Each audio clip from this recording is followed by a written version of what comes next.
Campbell, Present. Collins, Present. Dockery, Present. Yossi, Present. all present, Your Honor. All right. Pledge of allegiance.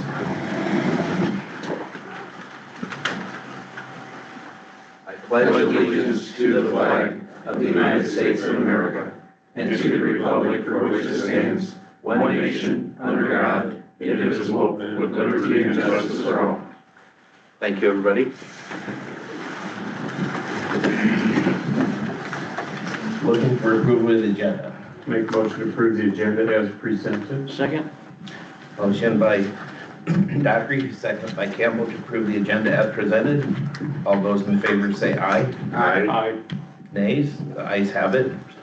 Number 4, public comment. Is there anybody in the public who would like to address the council at this time? Now is your time. Okay? Your Honor, I think every student needs to stand up and tell their grade and why they're here. And where they're from? And name, yeah. Full array. Don't be shy, somebody's gotta be first. I'm Will McDermott from Walcott, Iowa, and I'm here for the City Council School Board meeting assignment. What class? Government? Yeah, government. Okay, thank you. My name is Brett Rouse. I live in Eldridge, and I'm here for the government meeting. Thank you. I'm Peyton Murphy. I'm from Eldridge, and I'm also here for the government meeting. My name's Colin Cruz. I'm from Eldridge, and I'm here for the government meeting too. My name is Colin Krambeck. I'm from Davenport, and I'm in here for the government meeting. Thank you. My name's Landon Gollinghorst. I'm from Eldridge, and I'm also here for the government meeting. I'm Gavin Welch. I'm from Eldridge, and I'm also here for the government meeting. I'm Ryzen Martin. I'm from Donahue, and I'm also here for the government meeting. I'm Joey Honeywell from Parkview, and I'm here for the government meeting. Thank you. How many of you guys are wrestlers? That's it? I am shocked and I give all your teachers the highest glory for putting up with your organizational skills, because you're like one of them little pogo things, bouncing up here talking instead of a natural, nice succession. Maybe next time. All right, thank you, government class. On to 5A, consideration to approve the regular city council minutes from the March 24th, 2025 meeting. So moved. Second. Motion by Campbell, second by Yossi to approve the regular city council minutes from the March 24th, 2025 meeting. All those in favor say aye. Aye. Nays? The ayes have it.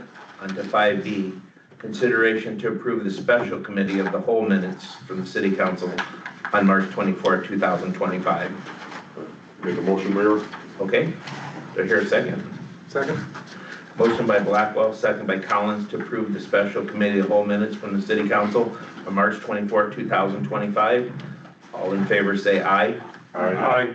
Nays? The ayes have it. 5C, consideration to approve bills payable. Anybody have any questions for Letty? No questions for me, Your Honor. Amazing. I already asked her before you got here. I heard you. Make a note of that. Yeah. Anybody else have any questions for Letty? No All right, questions. do I hear a motion to approve the bills So payable? moved. Second. Motion by Yossi, second by Campbell, to approve the bills payable. All in favor say aye. Aye. Nays? The ayes have it. On to 5D. Consideration to approve the following appointments to the Stormwater Advisory Committee. I've talked to all 4 of these individuals. Tony Roop will be replacing Brian Wessel. Jennifer Ito, talked to her, she's glad to be reappointed. Ray Nees, the city inspector, will be reappointed. And Zach said he would be glad to be part of this board to be reappointed. So I'm asking the council to approve these 4 people for Stormwater Advisory Board. So moved. Second. Motion by Collins and Dockery first, Collins second. All in favor say aye. Aye. Nay? The ayes have it. On to 6A, consideration of the third and final reading of ordinance 2025-5 shared use path. Jeff, has anybody called in about this? Thank you, Mayor. In the interest of saving everyone's valuable time, I will say that we have received 0 comments on A, B, or C. I make a motion, Thank you, Jeff. make a motion that we approve the third and final reading of ordinance 2025-05. Second. Motion by Yossi, second by Campbell, to approve the third and final reading of ordinance 2025-5, shared youth pass. Roll call? Yossi, Aye. Dockery, Aye. Collins, Aye. Campbell, Aye. Blackwell. Aye. Motion carries. Thank you, Letty. Thank you. 6B, consideration of the third and final reading of ordinance 2025-8, updating the deduct meter. And the assistant minister said nobody has called in on this. Do I hear a motion? So moved. Second. Motion by Dockery, second by Yossi, for the third and final reading of ordinance 2025-8, updating the deduct meter. Roll call? Collins, Aye. Blackwell, Aye. Yossi, Aye. Campbell, Aye. Dockery. Aye. Motion carries. No. Thank you, Letty. 6C, consideration of the second reading of ordinance 2025-9, amending section 8, chapter 2, title C of the Eldridge City Code to require 5-foot public sidewalks in all new developments. Our assistant administrator said no one's called in on that. If there's been no call-in, can we combine the second and third reading? No, not at this point. No, at this point. We didn't post it on there. Okay, so, We've done that at the first reading. okay, all right. I'll make a motion then. Okay, do I hear a second? Second. Motion by Blackwell, second by Collins to approve the second reading of ordinance 2025-9. Roll call? Campbell, Aye. Yossi, Aye. Blackwell, Aye. Dockery, Aye. Collins. Aye. All right, thank you. Appreciate your effort, Mr. Blackwell. Trying to be efficient. One more time, I'll kill you. On to 7A, consideration to approve setting a public hearing for the proposed fiscal year 26 budget on Monday, April 21st, 2025 at 7 p.m. here at the Eldridge Community Center. So moved. Second. Motion by Dockery, second by Campbell to approve setting a hearing for the fiscal 26 budget on Monday, April 21st, 2025 at 7 p.m. All those in favor say aye. Aye. Nays? The ayes have it. 7B, consideration of resolution 2025-8, supporting the submission of an IEDA application to the Workforce Housing Tax Credit Program. Nevada, can I call on you for that? Thank you, Mayor. I believe we have representatives here tonight. We have John and Paul with Build to Suit. I know you all met with them previously to talk about the multi-residential housing project that they are proposing at the corner of North 6th Avenue. It would be an investment of about $8.5 million in the first phase of the project, which would be 50 units. This would be a contribution from the city to $1,000 per unit for that project that we would need to match by approving this resolution to go in with the application for their project. Again, I know we had some discussions and met prior to tonight's meeting to discuss that project and what this program entails. So if you have questions on that, let me know. And I know John or Paul would be happy to speak to the project as well. Now, just for clarification, it has to be a value of 50,000. It doesn't have to be 50,000. We can use it in building fees and a combination to reach that 50,000 total. Correct. It's cash equivalent, tax abatements or exemptions, rebates, refunds, or reimbursements. Okay. I make a motion to approve resolution 2025-08. Second. Motion by Dockery, second by Yossi to approve resolution 2025-8. Roll call? Yossi, Aye. Dockery, Aye. Collins, Aye. Campbell, Aye. Blackwell.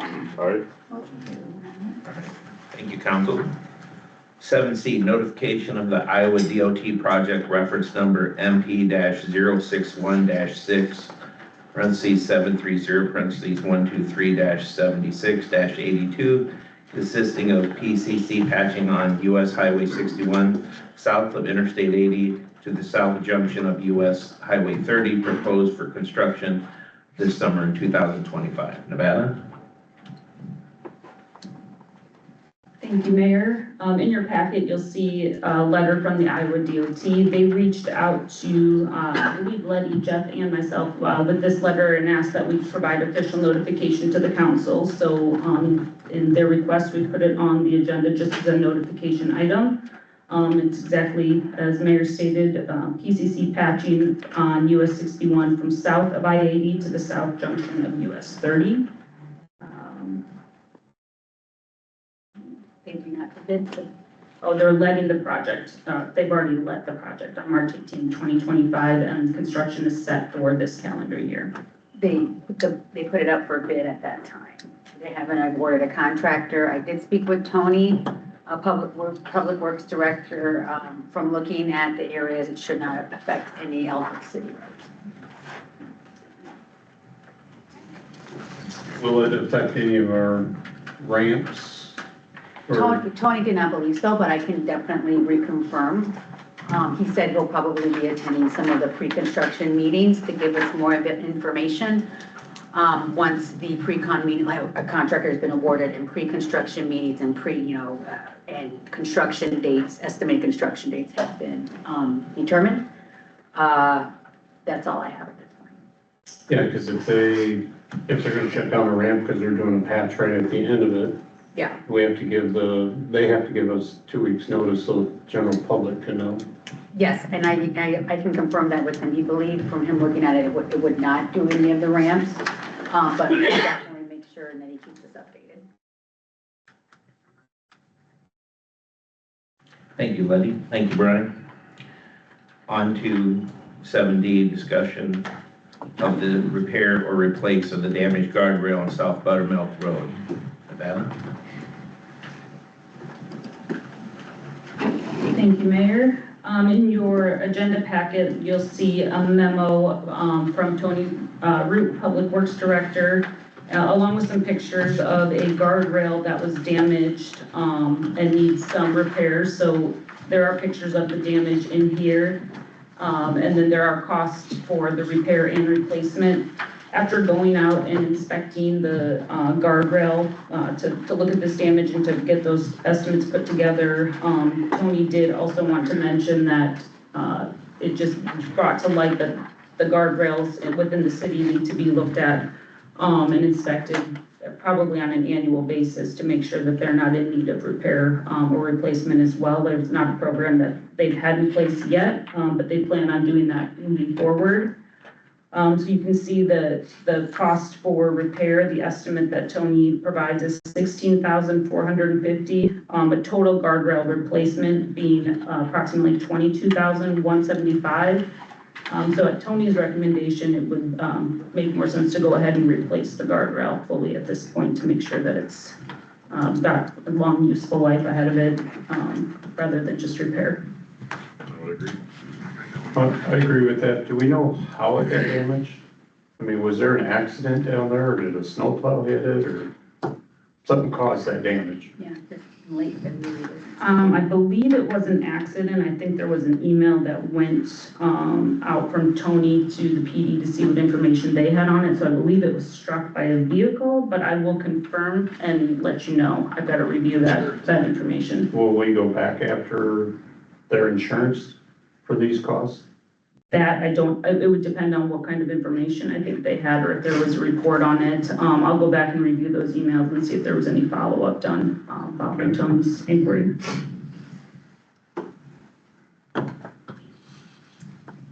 Aside from if we do find out that there's someone that's responsible for that and insurance would cover it, I make a motion to approve this expense as written to replace.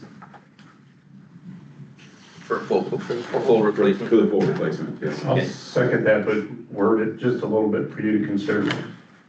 To go ahead and do the full replacement and have city staff pursue reimbursement from the person that did the damage. What he said. What's the source, He's been doing it longer. what's the source of the money? Their insurance company, Marty. Yeah, Before that, That'd probably be road use.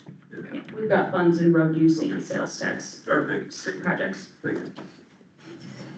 Motion by Yossi, second by Dockery. All those in favor say aye. Aye. Nay, ayes have it. Consideration to approve wastewater treatment certification of wage scale. Nevada, can I call on you again? Thank you, Mayor. This proposed wage scale that you'll see on the memo in your packet is for our wastewater treatment operators. We recently had one of our operators that passed their certification exam for grade 4. Currently in place for our water treatment operators and for our electric linemen that are in the apprenticeship program, there is a certification increase for each grade that they get certified for in our water treatment and distribution, as well as for each module that they pass in that apprenticeship program. So this wastewater operator certification increase would mirror that same increase for certifications that they have in both of those departments, which has been signed with the collective bargaining unit in an MOU as well. The two operators that we currently have align with the wages with where they would be for those current grade certifications that they have as well. I give credit to whoever came up with this formula. I sliced and diced it and examined it. And because of the different percentage of the superintendents, if the superintendent got a 3% raise, and they took the percentage of this off that for either level 1, 2, 3, 4, whatever, it still comes up to a 3% raise. Really? Yeah, because I was wondering if when top got higher, if that would accelerate the other ones. So this formula, I'm okay with it. It's really ingenious how they, I mean, it's within pennies. The other question I have is, are we going to limit the amount as far as pay of how many people we have? I mean, are we going to have at some point all grade 4 operators when we really need one and a backup? That would be at just the council's direction, whatever that direction is from the governing body. From my recommendation, I would not recommend a limit within those departments because each person that has those certifications has that knowledge to run that plant. If the people above them are not there for any reason, whether you get into a situation where nobody that has those certifications is there, then we are not compliant and we have to reach out to another agency and try to find a partner agreement. Up till now, we've only had one grade 4 certified operator in our wastewater treatment plant for quite some time. They are highly sought after, and so there's a lot of agencies looking to recruit them from other public agencies, and they get paid a lot of money for that certification because it's a difficult certification to get, and it's high need, it's in high demand.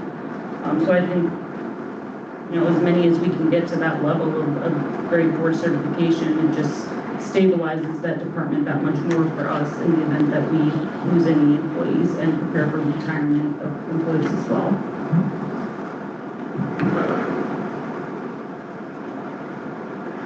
I make a motion to approve the wage scale as presented. Second. Any question, Mayor? Just clarification. Go ahead.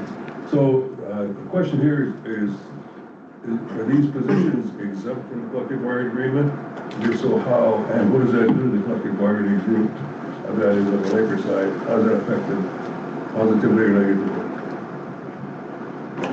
They are not exempt, but there are two other departments within that bargaining unit that already have these wage scales in place and have been agreed to by both the city and or the utility with the collective bargaining unit.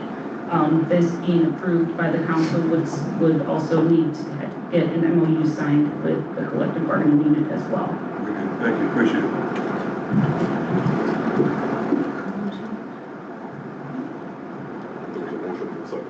Yeah, it was Scott Neal, right? Yeah. We have a motion and a second. All in favor, say aye. Aye. Nays? The ayes have it. On to staff. No, it's a voice vote. Do you have an update for everybody? Just a few quick things. We are in the process of submitting our update to Bi-State for the long-range transportation plan, adding Lincoln Road to that so that it can be on the list for future federal funding grant possibilities. If I have not received anybody's biographies yet for the website, if you have that information ready, or if you want to just email me or call me with it too, that's fine. They are working on getting that first draft of the website put together. So let me know what information you want included on there.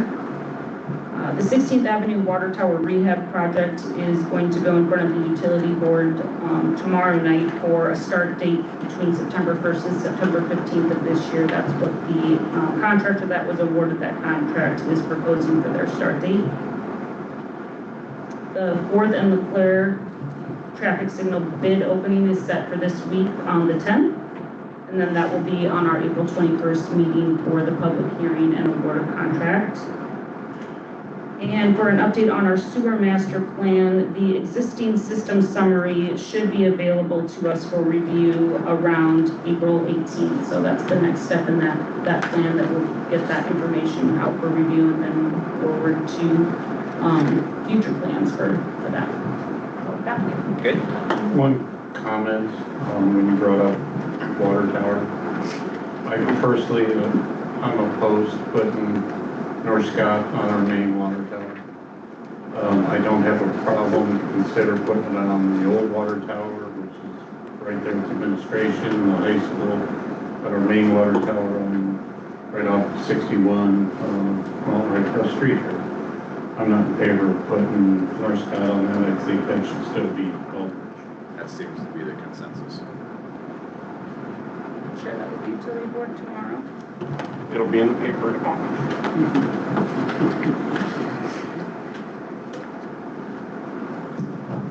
Thanks, Matt. Jeff, do you have anything to report this evening? Yeah, just a quick update. We did have our DNR 5-year inspection for our MS4 permit today.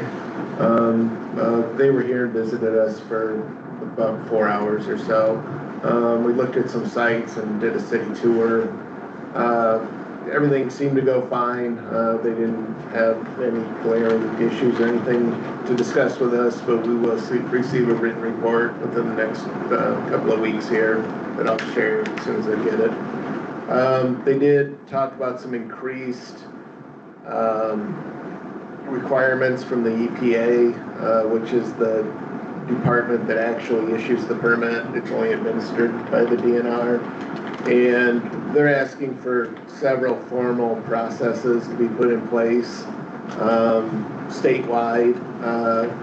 So we will have to have a lot of standard operating procedures for a lot of the points in the permit as we move forward that we'll have to develop.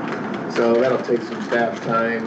We're going to talk to a couple of the cities that have done this before us. I know Coralville was one of the first ones that were informed about this requirement. We're going to reach out to them to see if we can borrow some of their procedures if they've written any.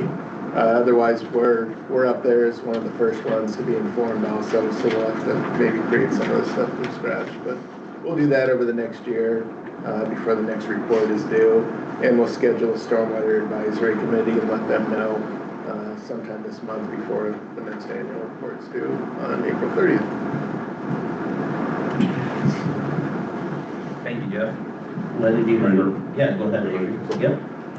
You prompted me, my memory here, when you said DNR. Yep. We talked before on our first week, and Blackhawk regarding the trees that were removed. And now it appears to be 10 or 12 loads of fill brought in on that spring bed. Can you give an update as to that? Has that been approved, and why is it getting filled in? Yep, we did look into that. That's all been permitted by the DNR, so they are operating under a permit. Yep, and so, nope, that's all on the up and up, and they're operating within their permit with everything they're doing there. Facebook looking at that, so it's just heartbreaking to see the trees gone, and now they're filling in a portion that feeds the creek. I hope it doesn't cause adverse flooding down in the future.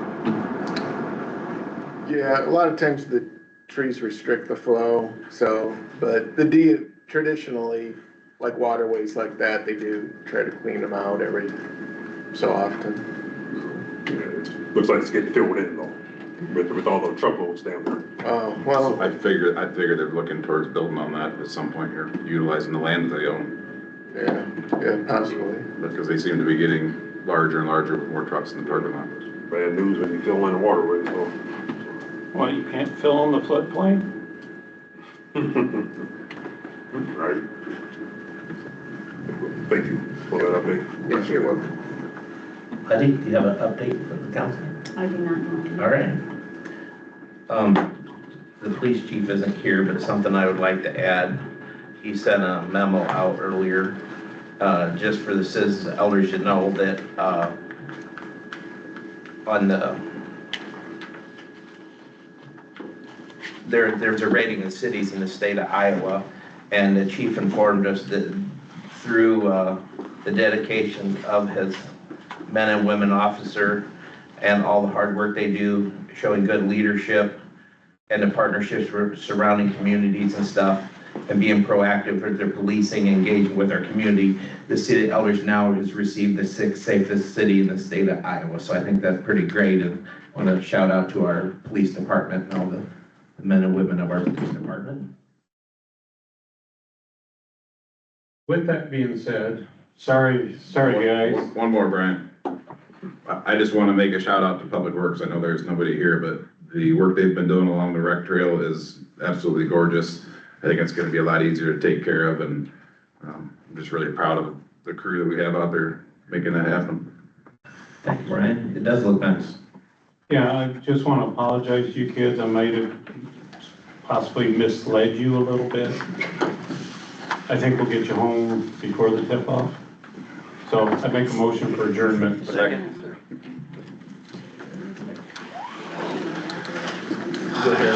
Second. All in favor, say aye. Aye. Nays? All right, we are adjourned. Thank you.